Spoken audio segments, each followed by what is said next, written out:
안녕하세요. 주님 안에서 소망을 발견하게 되는 귀한 하루 되시기를 소망합니다. 쉽고도 정확하게 알차고 재미있게 하나님의 말씀을 가슴 깊이 새기는 시간, 소문난 성경교실의 이성훈 목사입니다.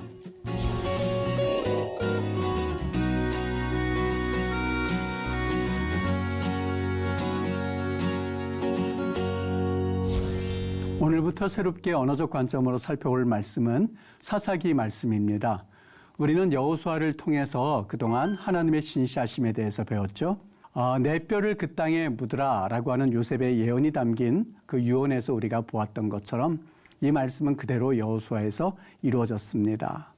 우리는 사사기에서 그 하나님의 신실하심에도 불구하고 반복해서 죄를 짓는 인간의 실상을 여과 없이 보게 될 것입니다. 그럼에도 불구하고 우리를 회복하고 또 살리시고자 하시는 하나님의 눈물겨운 사랑 또한 보게 될 것입니다. 오늘 우리가 나누게 될 첫 번째 내용은 반복되는 실패 메시아 예언입니다.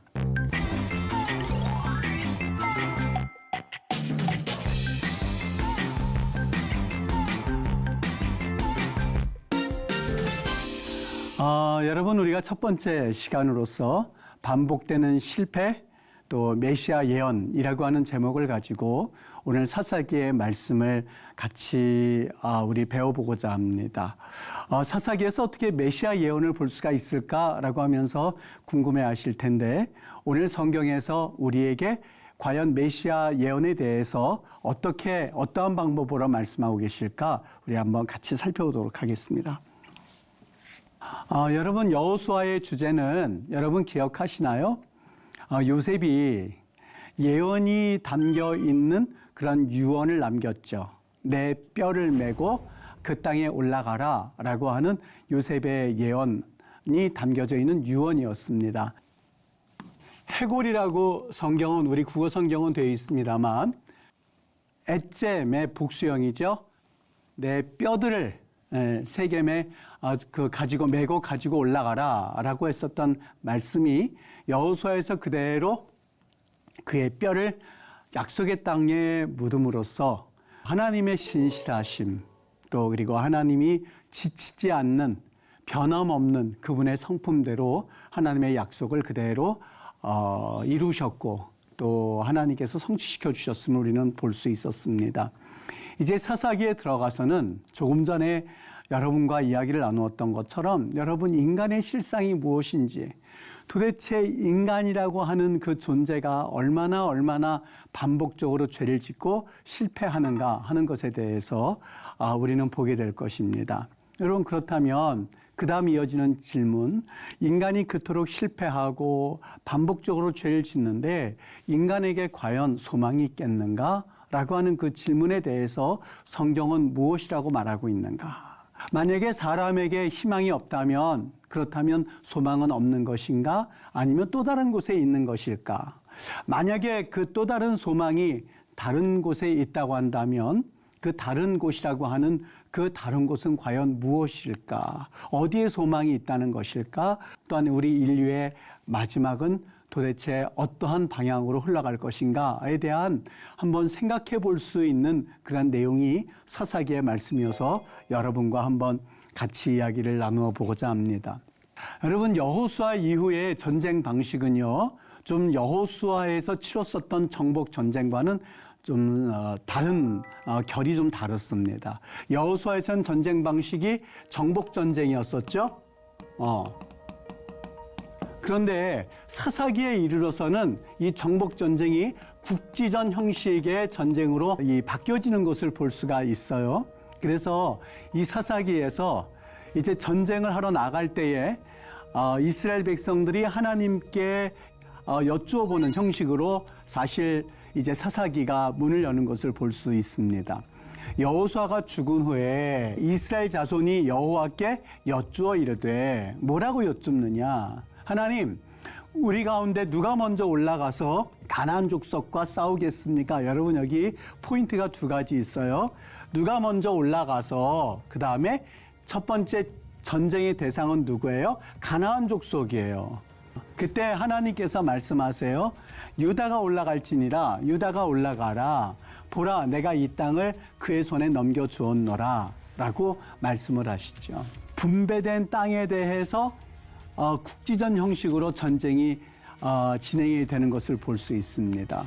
그리고 지금 누가 먼저 올라가서 전쟁을 하겠습니까? 라고 하면서 첫 번째 지파가 누가 될 것인가? 누가 어느 지파 가서 올라가게 될 것인가? 왜냐하면 여러분 전쟁을 할 때에 처음 싸움이 사실 사기를 돋운다든지 아니면 사기를 저하시키는데 아주 중대한 역할을 합니다. 어떻게 됐을까요? 만약에 이게 되면 그 전체 이스라엘 분위기가 한껏 올라가겠죠. 만일 첫 번째 지파로 올라갔던 그 지파가 전쟁에서 지게 되면 당연히 사기가 저하되는 것은 누구든지 예측할 수 있지 않겠습니까? 그래서 이스라엘 백성들이 하나님께 여쭈어봐요. 그런데요, 여러분 성경에 보면 하나님께 여쭈어보고 하나님께서 직접 응답하셨을 때는 여기에는 많은 의미들을 포함하고 있는 경우를 종종 보게 됩니다. 단순히 하나님께서 우리가 이렇게 여쭈어보았더니 하나님이 대답하셨다, 이 차원 그 이상의 의미가 있습니다. 예를 들어서 창세기에 보면 아담과 하와가 이 하나님과 대화하는 장면 가운데에 아담과 하와가 범죄, 즉 하나님의 말씀에 불순종함으로써 어떻게 해요? 선악을 알게 하는 나무를 따먹음으로써 불순종을 하죠. 그때 하나님이 아담에게 묻는 장면입니다. 창세기 3장 9절에 보면 여호와 하나님이 아담을 부르시며 그에게 이르시되 네가 어디 있느냐라고 묻습니다. 우리 국어 성경에는 좀 길게 되어 있죠. 네가 어디 있느냐, 너는 어디에 있느냐 이렇게 하지만 히브리어에서는 단어 하나로 표현됩니다. 여기 A라고 하는 말이 A4라고 하는 말도 되고 A 다 같은 말이에요. 어디 있느냐, 그다음에 하, 너가, 그래서 네가 어디 있느냐 이렇게 말을 합니다. 하나님께서 아담과 하와에게 묻는 질문입니다만 이것은 단순히 하나님이 아담과 하와하고 숨바꼭질하자는 얘기가 아니죠. 나 지금 너 어딘지 모르겠는데 어딨어? 하는 그 차원이 아닙니다. 이 말씀의 의미는 이미 아담과 하와가 하나님께 불순종하고 하나님께서 따먹지 말라고 하는 선악을 알게 하는 나무를 따먹음으로써 하나님이 그들에게 회개를 촉구하는 질문이었었어요. 너 지금 어느 상태에 있는 거야? 하나님은 알고 계셨죠. 그들이 불순종함으로 인하여서 그래서 하나님께 죄를 지었다고 하는 것을 이미 아시는 하나님이 그들에게 회개의 촉구를 하는 질문이죠. 단순히 네가 어디, where are you? 이 뜻이 아니에요. 너 어디 있느냐? 지금 하나님 몰라서 물으시는 게 아니에요. 너의 지금 영적 상태를 네가 알고 있다면 이 시간 하나님 앞에 나와. 하나님, 저 잘못했어요. 하나님, 하나님이 따먹지 말라고 한 선악과 따먹었어요. 라고 하는 회개를 촉구하는 그 음성이 에하라고 하는 질문이었었죠. 하나님이 지금 우리가 누가 먼저 올라가서 싸울까요? 다른 지파보다도 그래 유다가 올라가라고 하는 단순히 답변을 주기 위한 하나님의 음성 그 이상의 의미가 있거든요. 여기 여러분 유다가 올라갈지니라 라고 하는 그 말씀을 주의 있게 살펴봤으면 좋겠어요. 여기 유다가 올라가라, 여기 유다란 말이 있고요.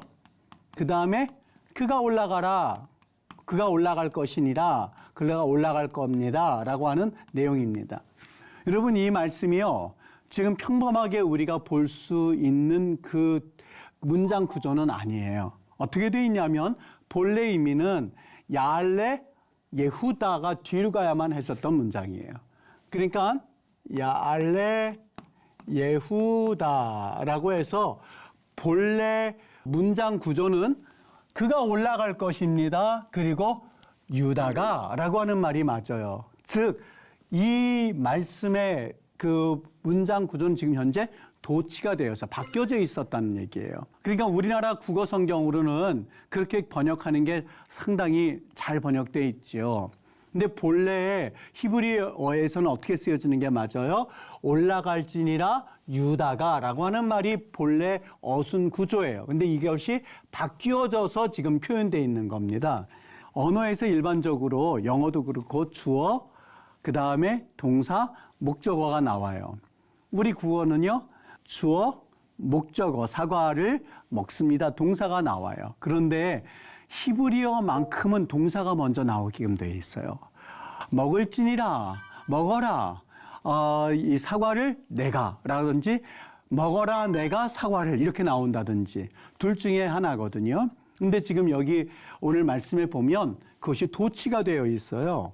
여러분 도치의 구조는 어떤 구조일까? 예를 들어 하나 적어 보았는데요. 가라티 에타 세페르 내가 읽었습니다. 내가 읽었다라고 하는 동사예요. 에트 목적어를 나타내죠. 하세페르 책입니다. 목적어죠. 내가 읽었습니다. 책을 이것이 원래 이 히브리어 구조예요. 읽었습니다. 내가 책을 우리나라 말로 번역한다면 내가 책을 읽었습니다. 그렇게 말하는 것이 정상적인 구조예요. 그런데 여기에서 보면 이거를 도치해서 썼거든요. 에타세페르 책을 내가 읽었습니다. 라고 하는 것은 일반 정상적인 히브리어 구조에서 도치해서 쓴 문장이에요. 이럴 때는 어떤 효과를 낼 수 있겠는가? 강조의 의미예요. 강조예요. 책을 내가 읽었습니다. 그 책을 다른 책이 아니라 내가 바로 그 책을 내가 읽었습니다. 즉 읽은 거에 포인트를 둔 것이 아니라 그 책에 포인트를 두기 위하여서 오늘 이렇게 도치 문장 구조를 쓴다고 하는 거죠. 여러분 여기 유다가 올라갈지니라 예후다 야알레라고 쓰여져 있는데 이것은 굳이 한번 번역해 본다면 유다가 올라갈지니라 이 말씀을 도치해서 썼다고 하는 것은 하나님께서 이 말씀을 우리에게 강조하기 위함이에요. 에브라임 지파나 므낫세 지파나 아니면 스물론 지파나 갓 지파나 너희들 말고 너희들 오직 먼저 올라가야 될 지파는 오직 다른 지파 유다가 없다고 그래서 다른 지파로 대체하지 말고 오직 유다가 올라가야 돼라고 하는 그런 의미가 담겨져 있어요. 여러분 그러면 우리는 당연히 그 다음에 뭘 물어볼까요? 왜 그렇게 하나님께서 유다를 강조하신 걸까? 왜 유다 말고 다른 지파가 올라가면 안 되는 거지? 유다 말고 더 강력한 에브라임 지파도 있는데 므낫세 지파도 만만치 않은데 왜 그렇게 하나님께서 유다를 강조하시는 거지? 라고 하는 의문점을 가지고 읽어봐야 하는 것이 오늘 본문의 내용이에요. 1장 1절과 2절에 보면 그들이 전쟁을 할 때의 대상은 가나안이었었다. 그런데 2장 가고 3장 가고 그 전쟁이 계속해서 전쟁을 하면서 20장에 가서 보면 전쟁이 누구냐? 베냐민 지파가 전쟁이 상대가 돼요. 놀랍지 않습니까? 20장 23절 이스라엘 자손이 올라가 여호와 앞에서 저물도록 울며 여호와께 여쭈어 이르되 내가 다시 나아가서 누구요? 내 형제 베냐민 자손과 싸우리까 전쟁하리까? 여기가 과거에는 어디였었어요? 바로 이 가나안이었었어요. 1장에서는 가나안 처음 사사기가 시작되면서 이스라엘 백성들의 전쟁 상대는 가나안이었었어요. 근데 시간이 흘러서 20장에 가서는 전쟁 상대가 베냐민 지파였어요. 자신의 형제들이었었어요. 내전이 일어난 겁니다. 여러분 이렇게 끔찍한 어떻게 보면 참혹한 이 이스라엘 역사의 현 주소를 사사기에서 보여주고 있거든요. 이렇게 된 원인은 어디에 있는 것일까? 도대체 어떤 이유 때문에 전쟁 상대가 가나안에서 그들의 형제 베냐민 지파가 된 것일까? 이유가 무엇일까? 성경은 여기에서 자신들만의 사사기만의 어투를 가지고 그 답변을 우리에게 해줘요. 어떻게 해서 이런 비참한 그 현상이 전개가 된 것일까? 전쟁 상대가 가나안에서 왜 베냐민 지파가 된 것일까? 이유가 무엇일까? 사사기는 묻습니다. 사사기는 대답을 합니다. 비극적이고 잔인한 역사였는데 가나안족을 향해서 전쟁이 바로 베냐민 지파로 19장서부터 21장 우리가 이제 곧 보게 되겠지만 어떻게 이스라엘 한가운데서 이렇게 끔찍한 일이 일어날 수가 있을까? 왜 베냐민과 그들이 전쟁할 수밖에 없었을까라고 하는 그러한 내용이 담겨져 있는 19장과 21장을 우리가 보게 될 텐데 20장 23절에서는 그 이유에 대해서 이렇게 말씀을 합니다. 그때는 이스라엘에 왕이 없었으므로 멜렉이라고 하는 이 왕이 없었으므로 사람들이 어떻게 해요? 각자 자기 소견에 옳은 대로 행하였다. 이렇게 이야기를 합니다. 여러분, 그들에게 왕이 없었기 때문에 이런 혼란이 일어났습니다. 라고 하는 이 사사기의 말씀을 우리가 액면 그대로 다 받아들인다 한다 하더라도 사실 여기에는 우리가 좀 더 생각해 봐야 할 문제가 있습니다. 그렇다면 왕이 있었다면 이런 혼란이 없었을까? 아니요. 계속해서 이스라엘은 이제 첫 왕이었었던 사울 왕이 탄생하기까지 여러 지도자가 생겨요. 우리 사사기만 보더라도 이제 대사사와 소사사로 나뉘어집니다만 우리 이제 곧 보게 될 겁니다. 이 사사들이 나타나서 리더의 역할을 하는 거예요. 정말 우리가 말하는 멜레크는 아니라 한다 할지라도 저지스라고 하는 샤파트라고 하는 이 사사들, 어떻게 보면 왕 역할을 하는 리더거든요. 그들이 나와요. 그들이 왕으로서, 하나의 리더로서, 통치자로서, 제사장으로서, 그리고 그들의 어떤 그 선지자로서 이런 역할을 할 수 있는 그러한 리더가 나오는데, 그렇다면 여기에는 문제가 없는 것일까? 아니요. 여전히 문제는 존재하고 있고 내재하고 있고, 이스라엘 백성들의 이런 혼란은 사실상 잠잠해 들 기색이 없어요. 우리에게 있어서 이 왕이라고 하는 정말 이 혼란한 때에, 이 여러 가지 어려운 때에 우리를 다시 한번 이 평온함과 그리고 이런 혼란을 잠재울 수 있는 진정한 왕은 언제 나오는 것일까라고 하는 것을 사사기에서부터 사실 이 바라고 있는 모습들을 우리는 느끼실 수 있으셔야만 해요. 또 한 가지, 사사기 1장 1절에 우리가 금방 읽었던 말씀이요. 누가 먼저 올라가서 가나안 족속과 싸우리까? 여러분, 이것은 가나안 족속과 지금 당장 전쟁해야만 하는 그들의 질문입니다만, 이것은 어떻게 보면 인류의 질문이죠.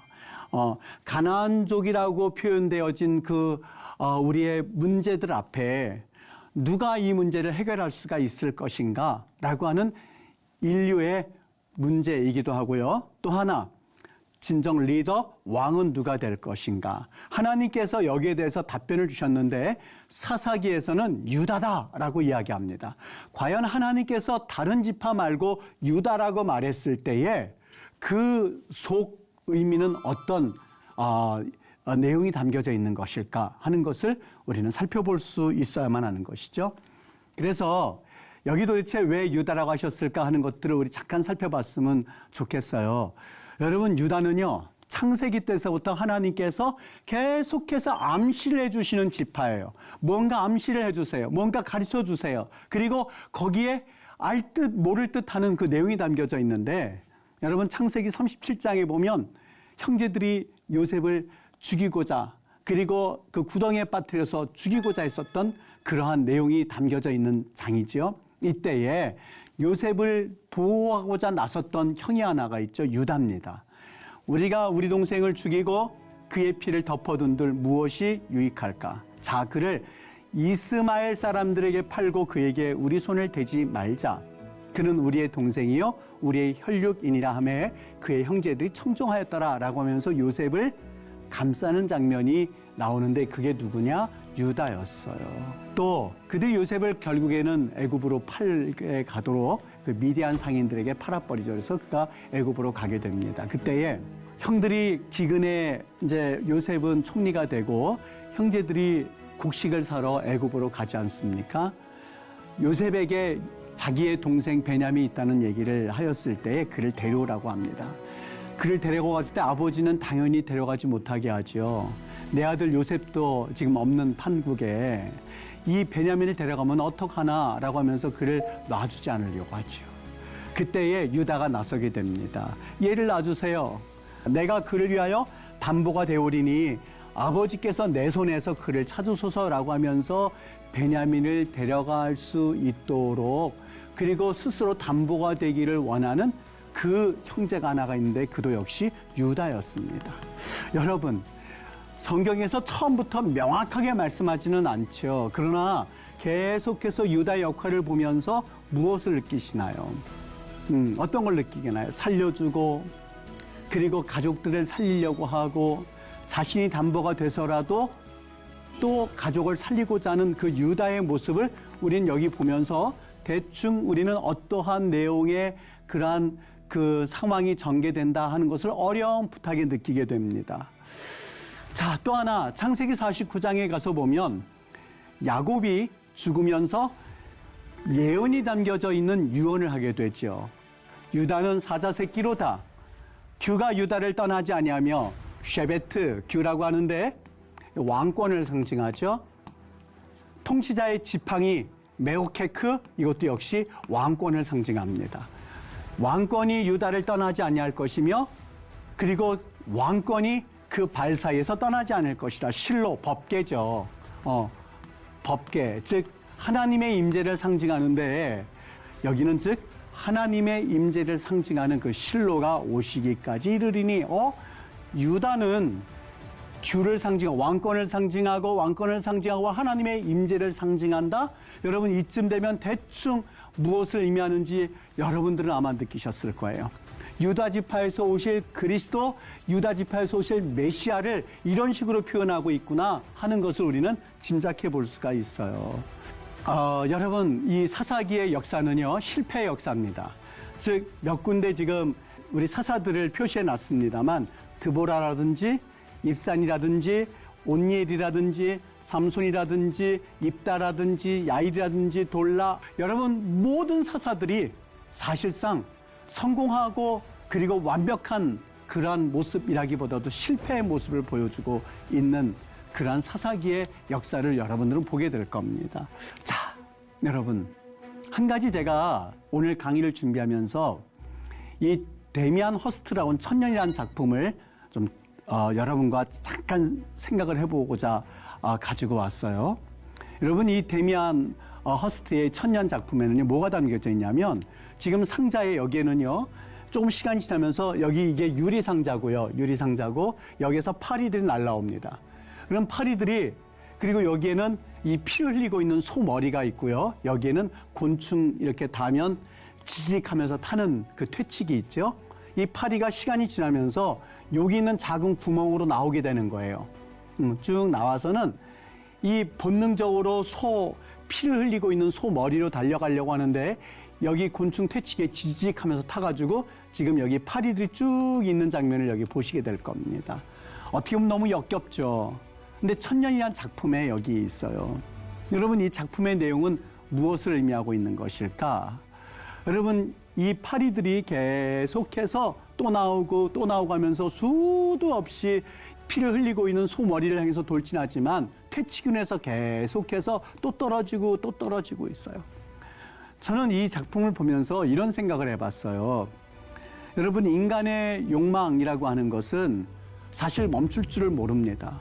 인간의 75억 명이라고 하는 그 모든 이 인류가 어떻게 보면 자신의 목적 그리고 자신의 탐욕을 향해서 달려가고는 있지만 결국에는 이 파리가 쌓여져 있는 것처럼 그러한 인생을 살아가는 우리의 인류의 모습을 여기에서 보여주고 있는 것은 아닌가 하는 생각을 이 작품을 보면서 한번 생각해 봤습니다. 여러분 여기에는요 산자와 죽은 자, 삶과 죽음의 공포가 있죠. 그리고 태어남과 욕망과 그리고 삶이란 무엇인가 라고 하는 그 질문 앞에 한번 우리 스스로를 되돌아볼 수 있게 하는 그런 내용이 담겨져 있는 작품이라는 생각을 해봤습니다. 인간의 욕심은 끝이 없고 동일한 실수를 반복하고 있는 우리의 모습을 이 사사기에서도 보여주고 있구나. 어떻게 보면 일맥상통하는 면이 있겠구나 싶어서 가져온 작품이에요. 삶과 죽음의 그 모습을 보여주고 있는 천년의 작품에서 보았던 것처럼 모든 인류가 죽음을 향해서 뛰어들어가는 그러한 상황 가운데서 유일하게 희망은 무엇일까? 이 사사기에서 무엇을 말하고 하는 것일까? 라고 하는 그 질문 앞에 저는 오직 그 질문에 대한 답변은 십자가를 보여주기 위함이다. 즉 구약에서 십자가 이렇게 단도직입적으로 말씀하고 있지는 않습니다만 조금 전에 우리가 나누었던 것처럼 그 왕이 없어서 각자 자기의 옳은 소견대로 행했었던 그러한 시대에 진정한 그 왕의 모습은 우리에게 있어서 어떻게 비춰지는 것일까라고 하는 질문 앞에 사사기에서는 계속해서 앞으로 오실 메시아를 보여주는 그러한 이 책이 사사기입니다라는 그 답변을 우리 첫 번째 시간에 여러분과 나누면서 우리 수업을 마치도록 하겠습니다.